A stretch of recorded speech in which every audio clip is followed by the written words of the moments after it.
এক দফার সময় বাড়ানোর পর অবশেষে সংস্কার প্রস্তাব চূড়ান্ত করেছে বিচার বিভাগ সংস্কার কমিশন। বুধবার প্রধান উপদেষ্টার কাছে প্রতিবেদন জমা দেবে এই কমিশন। বিচার বিভাগের জন্য পৃথক সচিবালয়, প্রধান বিচারপতি ছাড়া অন্য বিচারক নিয়োগে কমিশন গঠন, দেশের সব বিভাগে হাইকোর্টের স্থায়ী বেঞ্চ গঠন, উপজেলা পর্যায়ে দেওয়ানি ও ফৌজদারি আদালত প্রতিষ্ঠা এবং স্থায়ী অ্যাটর্নি সার্ভিস গঠনের মতো বেশ কিছু সুপারিশ করতে যাচ্ছে এই কমিশন। যদিও কিছু প্রস্তাব নিয়ে দ্বিমত আছে আইনজীবীদের। মিল্টন আনোয়ারের প্রতিবেদন। একটা জায়গা আছে যেটা আগের দিনে ছিল সালিশ। গেল ৩ অক্টোবর গঠন করা হয় ৮ সদস্যের বিচার বিভাগ সংস্কার কমিশন। ডিসেম্বরের শেষে প্রতিবেদন জমা দেওয়ার কথা থাকলেও ৩১ জানুয়ারি পর্যন্ত বাড়ানো হয় সময়। এরই মধ্যে সংস্কার প্রস্তাব চূড়ান্ত করেছে এই কমিশন। বুধবার তা প্রধান উপদেষ্টার দপ্তরে জমা দেওয়া হবে। রুল অফ ল এখানে নাই।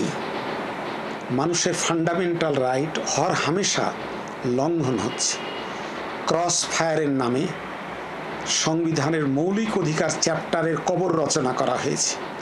এই প্রেক্ষাপটে আমাদের কমিশন মনে করেছে খুব জরুরি ভিত্তিতে বিচারক নিয়োগ এবং বিচারালয়ে শৃঙ্খলা বিধান করা অতীব জরুরি। জানা গেছে মোট ৩২ দফা সংস্কারের প্রস্তাব করেছে কমিশন। আপিল বিভাগের জ্যেষ্ঠতম বিচারককে প্রধান বিচারপতি করা ও হাইকোর্ট বিভাগের বিচারকদের নিয়োগে স্বাধীন কমিশন গঠনের প্রস্তাব করা হয়েছে।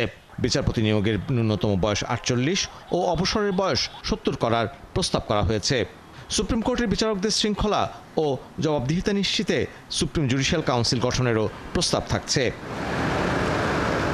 বিচার বিভাগের জন্য সচিবালয়, স্থায়ী অ্যাটর্নি সার্ভিস গঠন, প্রতিটি বিভাগে হাইকোর্টের বেঞ্চ স্থাপন, উপজেলায় আদালত চালু ও জেলায় বাণিজ্যিক আদালত চালুর মতো থাকছে বেশ কিছু নতুন প্রস্তাবনা। বেশ কিছু প্রস্তাবকে স্বাগত জানিয়ে জ্যেষ্ঠ আইনজীবীরা বলছেন, বিভাগীয় পর্যায়ে স্থায়ী বেঞ্চ হলে সেটি আদালত অবমাননা হবে। বিচারকদের বয়স সংক্রান্ত প্রস্তাব নিয়েও আছে দ্বিমত। অতীতে তো অষ্টম সংশোধনীর মাধ্যমে যে সেন্ট্রালাইজ করা হয়েছিল সেটাকে সুপ্রিম কোর্ট সেটাকে অসাংবিধানিক বলেছে। সুতরাং সেই অসাংবিধানিক যখন একবার বলেছে অ্যাপেক্স কোর্ট, নতুন করে সংস্কার করার বা প্রস্তাব আনার এটা তো অর্থহীন।